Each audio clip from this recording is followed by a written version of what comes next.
저희 이스라엘 팀이 도착한 날이 토요일 밤이었습니다. 그래서 픽업을 나온 이제 선교사님과 버스를 타고 이제 처음 숙소를 향해 갔어요. 지중해 근처에 곳이었는데 조금 이제 외곽으로 나가면 싸지니까 거기서 잤습니다. 안식일이 끝나는 토요일 저녁이기 때문에 그 근질근질했던 사람들이 막 신나게 돌아다니는 걸 볼 수 있을 거예요 하신 말씀처럼 이제 토요일 저녁에 끝나는 안식일이 돼서 온 사람들이 드디어 주말을 즐기는 듯한 그런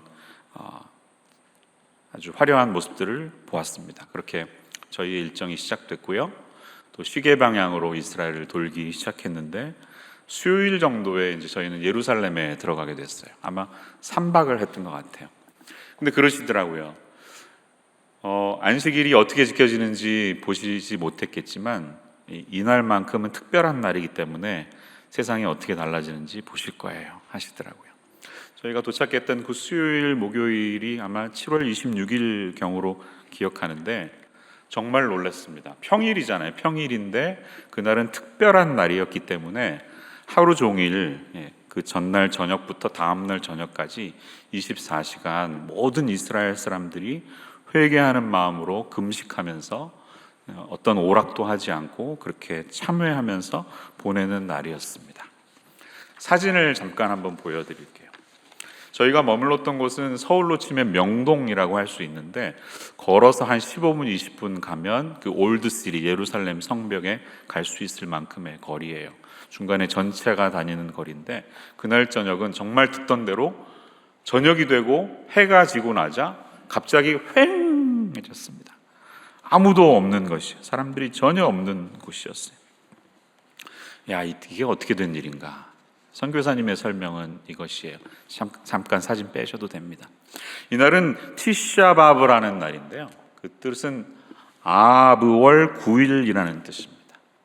이 음력으로 돌아가기 때문에 날짜가 늘 바뀌지만 이 아브월 9일은 공교롭게도 이스라엘이 성전이 2번 무너졌던 적이 있죠. 첫 번째는 BC 586년에 바벨론에 의해서 유다가 망한 날이었고요. 예레미야가 그것을 잘 표현했죠. 그리고 두 번째 성전은 AD 70년에 예수님께서 말씀하신 대로 돌 하나도 돌 위에 남지 않으리라 이렇게 예언하신 것처럼 AD 70년에 그 예루살렘 성전의 침공에 들어온 로마 군대에 의해서 완전히 다 무너지게 된 것을 우리가 잘 알고 있어요. 근데 공교롭게도 이 두 날이 같은 날이라는 거예요. Happens to be. 그래서 그 여름에 더운 여름 한날은 성전이 무너졌던 것을 돌아보면서 통곡하는 날, 그렇게 사람들이 정말 애절하게 주님 앞에 나아가는 날이라는 것이죠. 그 광경을 볼 수 있었던 것입니다. 그 전야 해가 지면서 시작된 이 티샤바브는 근처에 있는 많은 사람들, 또 이스라엘 전역에서 온 수많은 유대인들이 이제 유일하게 성전터로 남아있는 웨스턴 월 있죠. 통곡의 벽에 근처에 가서 다 함께 기도하면서 예레미야 애가를 읽으면서 참회하고 회개하는 날이었습니다. 그래서 다음 사진 보여주시면 이렇게나 많은 사람들이, 아마 이 사진 보신 적이 많이 있을 텐데요, 많은 사람들이 가족을 데리고 자녀들과 함께 그 자리에 앉아서 성경책을 펼쳐놓고 막 예레미야 애가를 읽는 모습들을 저희들이 볼 수가 있었습니다. 잘 아시는 것처럼 약 높이 16m 되는 이 성벽은 헤롯 대왕 때 지은 것인데 약 60년 동안이나 걸려서 지은 것이죠. 근데 헤롯이 지은 그 성이 AD 70년에 완전히 무너지게 되었지만 이 티투스 장군이 로마를 거역하는 자들의 그 결과가 어떻게 되는지 내가 보여주겠다 하면서 짧은 부분만은 성벽을, 서쪽에 위치한 성벽을 남겨놓은 것입니다.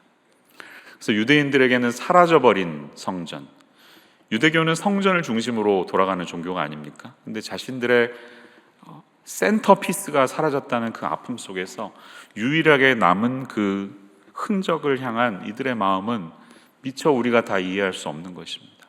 그래서 이런 특별한 날뿐만 아니라 어떤 날 평일이라도 이들에게는 웨스턴 월에 가는 것이 영적으로 자신들을 고양시키는 아주 특별한 시간이고 그 자리에서 간절하게 부르짖고 애절하게 기도하는 모습들을 보면서 이 성전이 회복되는 것을 기다리는 마음이 어떨까 그런 생각을 해보았습니다.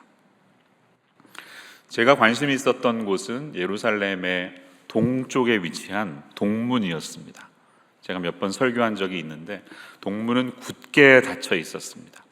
메시아가 오면 스가랴의 말씀을 통하면 이 동문을 통해 성전으로 입성한다는 예언이 있기 때문에 그 동문으로 메시아가 들어오지 못하도록 하는 무슬림들의 파워에 의해서 시멘트고 발라지고 굳게 닫혀 있는 그곳을 보았습니다.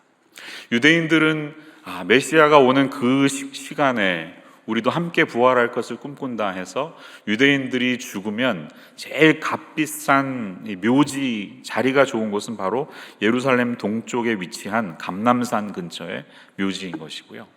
또 동문 근처로 가면 무슬림들의 묘지가 묻혀 있는데 그것은 이런 것들을 좀 회방하고자 하는, 메시아가 이 이방인들이 묻혀 있는 곳에 들어오지 못하게 할 수 있도록 함께 유대인들의 묘지와 무슬림들의 묘지가 공존하고 있는 것을 보면서, 그게 기드론 골짜기죠. 기드론 골짜기에 온갖 무덤들이 있는 것을 보면서 여러 생각을 하게 되었습니다. 그러나 한편으로 저에겐 이런 마음이 든 거예요. 벌써 예수님이 입성하셨는데 이 사람들이 그걸 모르네. 나귀 타고 입성하셨는데 2000년 전에 이미 오신 메시아를 여전히 기다리고 있네 하는 안타까움 속에서 제 마음이 굉장히 짠했습니다. 유대인들을 향한 우리의 마음은 그렇지 않습니까? 이미 오신 메시아를 보지 못한 이 어두워진 눈을 하나님 좀 뜨게 해달라고 기도하는 것이 우리의 삶의 모습입니다. 하나님께서 주신 율법을 지금도 최선을 다해서 철저하게 지키기 위해서 정말 아주 가장 훌륭한 학원에 다니는 재수생의 느낌처럼 너무나 디스플레인을 가지고 율법을 지키기에 올림픽을 연다면 금메달을 딸 수 있는 그런 사람들의 모습을, 그 삶이 무엇이겠구나 하는 것을 볼 수 있었던 것입니다. 그렇기 때문에 안식일, 또 이렇게 전통적으로 지켜야 하는 날이면 아무도 집 밖에 나오지 않고 그때를 지키는 모습이 있는 것이죠. 그러나 그렇게 지키면서 동시에 안식일이 끝나자마자 그것을 발산시키기 위해서 얼마나 많이 기다렸는지, 다음 사진은 안식일이 끝난 토요일 저녁, 또 특별히 이 티샤바브가 끝난 날에 제가 보여드렸던 그곳의 모습이 이렇게 바뀌어 있는 거예요. 내가 기대하는 그 현란한 명동의 시간이 불과 몇 시간 되지 않아서 해가 지자 다음 날 이렇게 펼쳐지는 모습을 보면서 근질근질했겠구나, 얼마나 이것이 풀리길 기다렸을까 하는 마음 또한 들었습니다. 하나님의 율법이지만 사실 지키는 자기 자신도 그것을 지키면서 굉장히 그런 마음들이 들지 않겠습니까? 안식일을 지키기 위해서 애쓰는 유대인들의 이야기들을 우리는 너무나 많이 알고 있죠. 율법에는 정확히 어떻게 하라는 말은 없이 그냥 대원칙만을 제시하셨기 때문에 이제 예수님이 오시기 조금 전에, 기원 전에 유대인들은 이 율법을 풀어가는 일종의 해설서, 참고서를 써 내려가기 시작했어요. 그것이 우리가 알고 있는 미슈나입니다. 미슈나. 그리고 미슈나들이 들어가 있어서 전통으로 남아있는 게 탈무드 같은 책이에요. 안식일에는 아무것도 하지 마라, 이런 대전제가 있다면 그럼 구체적으로 어디까지가 일을 하는 거고 어디까지는 일이 아닌가, 이런 질문에 대해 답을 해야 하는 것이죠. 안식일에는 그러면 몇 킬로의 무게까지만 들어올 수 있는가? 안식일에 걸어갈 수 있는 그 거리의 리미트, 한도는 어디인가? 그것을 풀어나가는 수많은 규범들을 만들어서 그대로 살아가는 것이, 성경을 읽다 보면 이들이 그 거리를 성경의 메시지에 의해서 약 2000규빗이라고 말을 해요. 2000규빗은 이 부분이 한 규빗이니까요, 사람이 2000걸음을 넓게 걸어갈 수 있는 거리예요. 1마일이 안 되고 1km가 약간 넘는 거리입니다. 그러니까 안식일이 되면, 또 이런 날이 되면 1km 이상은 걸어갈 수 없는 것이에요. 그래서 누구나 1km 안에 회당이 있는 곳을 찾아서 살아야 하고, 왜냐하면 안식일날 회당에 가야 되니까, 그것을 지키기 위해서 차는 안 다니니까요. 몸부림치는 유대인들의 모습을 보게 되었고요. 또 그런 것들을 해결하기 위해서 더 먼 거리를 가야 한다면 여러분 어떻게 하시는지 아십니까? 안식일이 있기 전날 먼저 그 거리를 가둬요. 그러면 거기서부터 다시 시작될 수 있는 거예요. 그래서 안식일 날은 거기서부터 시작해서 그만큼 1km 넘는 거리를 또 갈 수 있는 것입니다.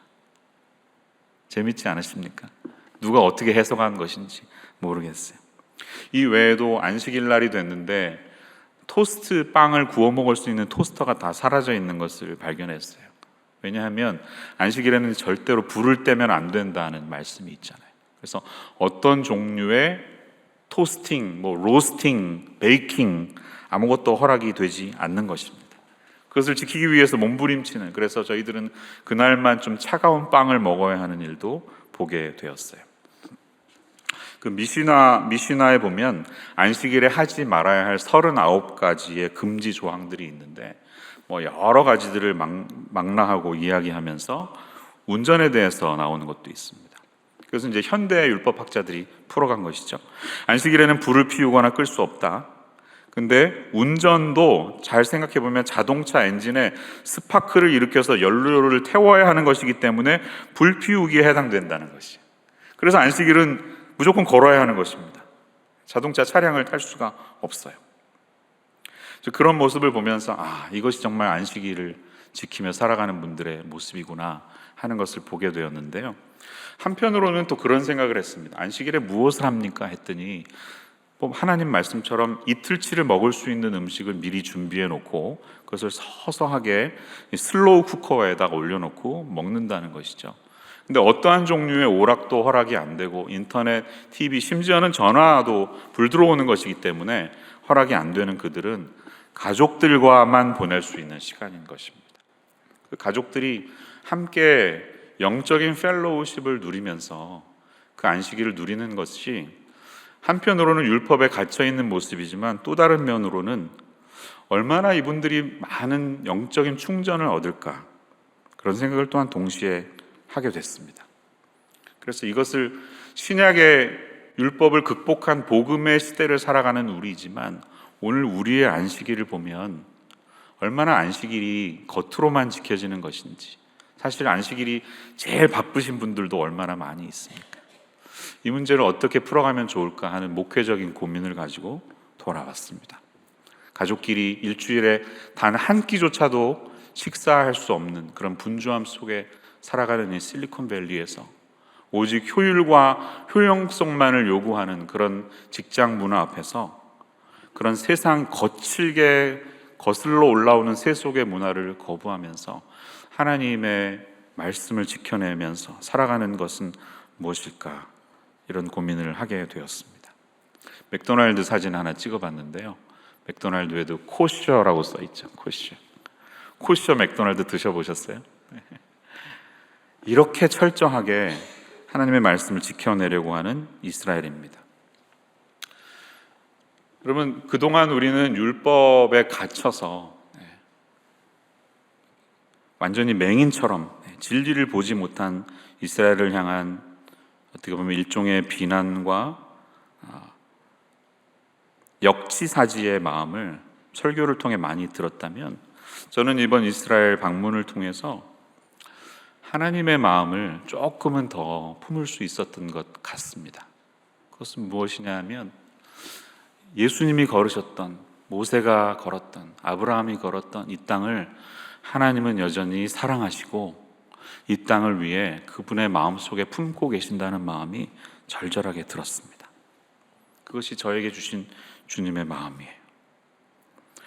예수 그리스도께서 열어주신 진정한 계시를 알지 못하고 갇혀진 눈으로 살아가는 그들이지만, 우리가 모든 온 세계 열방 미전도 종족이 돌아올수록 기도해야 되는 것과 마찬가지로 여전히 이스라엘도 반드시 하나님께서 사랑하시고 돌아올 수 있도록 품고 계신 민족이라는 사실을 마음속에 깊이 품게 되었습니다. 오늘 이 선교복을 들으면서 우리가 함께 그 이스라엘을 향한 주님의 마음을 품을 수 있으면 좋겠어요. 오늘 본문은 로마서를 쭉 써내려가는 바울의 어떻게 보면 교리적인 이론적인 결론을 향해 가는 말씀이에요. 11장 마지막에서 파트 1이 끝나고 12장 1절에서부터는 이제 어떻게 살 것인가, 실천에 대한 내용이 이어지는데요. 그러면서 바울은 강하게 강조하는 것은 하나님의 섭리, 그분의 뜻은 누구도 거부할 수 없다는 것이에요. 로마서 11장 후반을 보십시오. 33절, 깊도다 하나님의 지혜와 지식의 풍성함이여 그의 판단은 헤아리지 못할 것이며 그의 길은 찾지 못할 것이로다. 이런 고백을 하는데요. 이 고백은 어디에서 나옵니까? 제가 읽은 조금 뒷부분 11장 25절 이후에 보면 이스라엘이 장차 이방인의 충만한 수가 들어오게 되면 이스라엘이 다시 돌아오게 된다는 약속이에요. 26절을 주목해서 보세요. 그리하여 온 이스라엘이 구원을 받으리라 라고 말을 하고 있습니다. 이 부분을 어떻게 풀어가야 할 것인가 많은 신학자들의 논란이 있는데, 저는 이번 주에 9장, 10장, 11장을 읽으면서 어떠한 신학의 눈으로 재지 말고 정말 말씀이 말씀하시는 그 본 메시지가 무엇인가를 좀 풀어보자, 이런 마음으로 정직하게 읽어보았습니다. 그랬더니 저에게 주신 말씀은요, 9장, 10장, 11장에서 느껴지는 것은 바울은 유대인들을 비난하거나 그들을 힐난하기 위해서 이 책을 쓴 게 아니라는 것입니다. 지금까지 그들에게 그들의 위선과 율법의 갇힌 모습들을 계속해서 말했지만 바울은 결국 이들도 하나님이 굉장히 사랑하시는 민족이고 나도 그들을 향한 마음을 충분히 품고 있음을 계속해서 강조하고 있는 것이에요. 그래서 각 장이 출발할 때마다 바울은 자신의 마음을 우리에게 표현하고 있습니다. 로마서 11장 1절을 보세요. 그러므로 내가 말하노니 하나님이 자기 백성을 버리셨느냐? 그럴 수 없느니라. No, never, by no means. 강하게 부정하고 있습니다. 나도 이스라엘이니요 아브라함의 씨에서 난 자요 베냐민 지파라. 이렇게 설득하고 있어요. 10장 1절을 보세요. 앞장. 형제들아, 내 마음에 원하는 바와 하나님께 구하는 바는 이스라엘을 위함이니 곧 그들로 구원을 받게 함이라. 나는 그들이 멸망하기를 원치 않는다. 나의 이 동족들이 하나님 앞에 돌아오기를 간절히 바란다. 그의 마음이 느껴지지 않습니까? 9장 1절을 보세요. 내가 그리스도 안에서 참말을 하고 거짓말을 아니하노라. 나에게 큰 근심이 있는 것과 마음에 그치지 않는 고통이 있는 것을 내 양심이 성령 안에서 나와 더불어 증언하노니 나의 형제 곧 고륙의 친척을 위하여 내 자신이 저주를 받아 그리스도에게서 끊어질지라도 원하는 바로라. 이제 이스라엘을 향한 바울의 마음이 느껴지시죠? 바울의 마음은 하나님의 마음과 같다는 것입니다. 그래서 오늘 우리가 함께 읽은 말씀에 등장하는 비유는 잘 논리적으로 생각해 보십시오. 무슨 말입니까? 11장 17절에 등장하는 돌 감람나무는 누구일까요? 예수님을 믿은 우리 같은 사람들입니다. 하나님의 은혜로 하나님의 크신 은혜를 경험하게 된 이방인들. 그런데 우리 같은 돌 감람나무가 참 감람나무의 뿌리 안에 연결이 되어서 접붙임을 받게 되었다는 것이. 두 가지 가지가 있는 것입니다. 참 감람나무 가지는 그럼 누굴까요? 이스라엘입니다.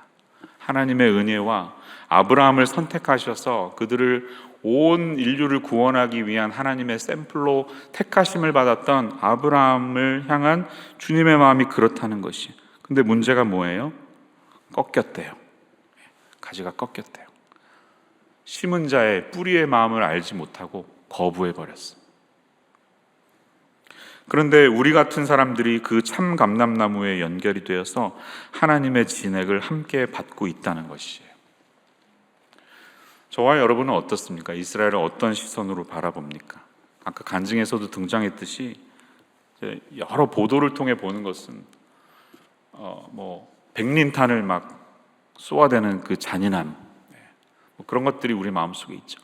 그 작은 나라가 남들이 살고 있는 땅에 들어가서 그렇게 억지를 부리는 그들의 말도 안 되는 모습들, 이런 것들로 어느도 모르는 새 이스라엘을 향한 일종의 거부감, 불호감, 이런 것들이 우리에게 어느 정도 있습니다.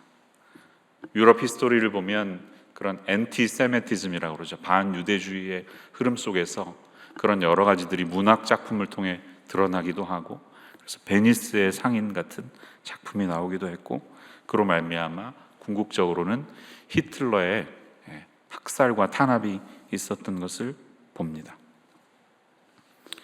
하나님께서는 우리에게 이렇게 얘기하는 거예요. 자, 그 가지가 꺾인 것은 분명하다. 그러나 생각해 보아라. 영원히 꺾이고 이제 말라질 것이고 멸망하게 되는가? 아니면 여전히 이 꺾인 가지가 뿌리 속에 붙어 있냐? 정답은 뭐예요? 붙어 있다는 것입니다.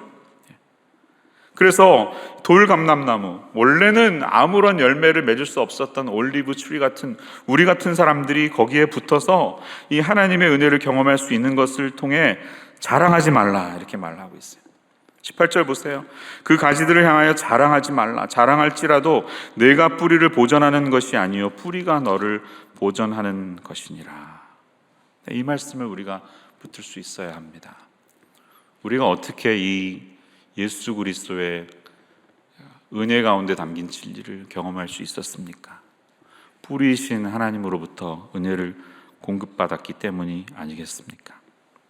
그러므로 저와 여러분은 행여나 우리 속에 담겨있는 약간만큼의 교만한 마음도 이 시간 좀 내려놓고요, 하나님이 여전히 포기하지 않으시고 여전히 그 뿌리가 붙어있기 때문에 지금은 꺾여져 있어서 아무런 가능성이 없어 보이는 그곳에서도 하나님의 역사가 여전히 일어나고 있다는 사실을 기억하면서 이스라엘의 회복을 위해서 기도하라. 이 말씀 오늘 붙들 수 있는 이 저녁이 되시기를 축원합니다. 문제는 무엇이에요? 어떤 신앙인들은 이것을 이스라엘의 회복을 땅의 회복으로 생각하는 분들이 있어요. 이스라엘이 어떻게 구원될 것인가? 하나님이 이 마지막 때에 이방인의 충만한 수가 차면 이스라엘을 구원하시는 방법이 어떻게 이루어질 것인가는 오직 하나님에게 속한 영역입니다. 그것을 우리가 사람의 시선으로 조금 더 노력해서 빨리 이루려고 하거나 우리의 어떤 인위적인 방법을 통해서 행동하려고 하는 것은 하나님의 크신 경륜을 무시하는 것이 됩니다. 그래서 어떤 사람들은 이스라엘이라는 국가가 곧 하나님의 나라인 것처럼 착각해서, 여러분, 이스라엘에는 세속 국가는 그냥 세속 국가일 뿐입니다. 여전히 세속 국가예요.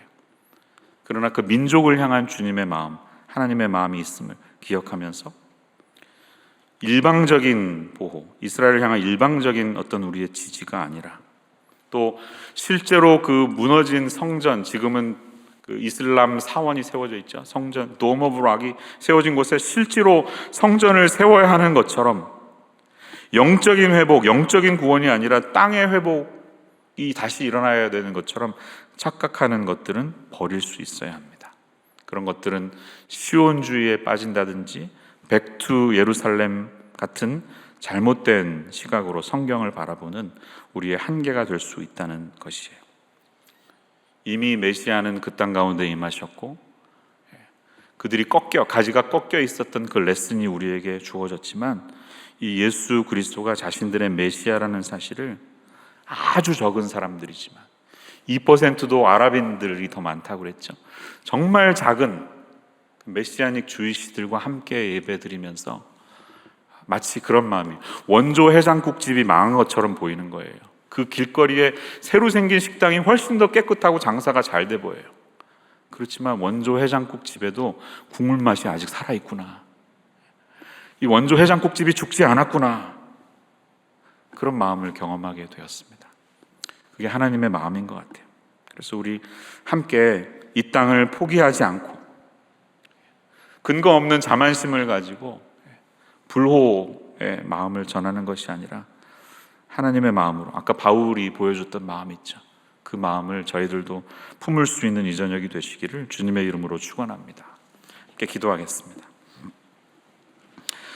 하나님 아버지, 오늘 이 저녁에 하나님이 사랑하시고 기원전 2000년 전에 아브라함을 부르셔서 주의 사랑이 어떻게 나타나야 될지 우리에게 샘플로 가르쳐 주신 이스라엘 민족을 향했던 우리의 모든 편견과 잘못된 시선들이 하나님의 시선으로 변화될 수 있는 이 저녁 될 수 있기를 원합니다. 그 땅도 여전히 사랑하시고 꺾여 있는 가지이기 때문에 이제는 가능성이 없어 보이지만 여전히 그 가지가 뿌리 위에 붙어 있고 하나님이 예비하신 주님의 시간에 온전케 하시고 그들을 구원하시리라는 주님의 약속이 이루어진다는 사실을 믿고 그 땅을 포기하지 않고 기도할 수 있는 우리들 모두가 되게 하여 주시옵소서. 예수님의 이름으로 기도합니다.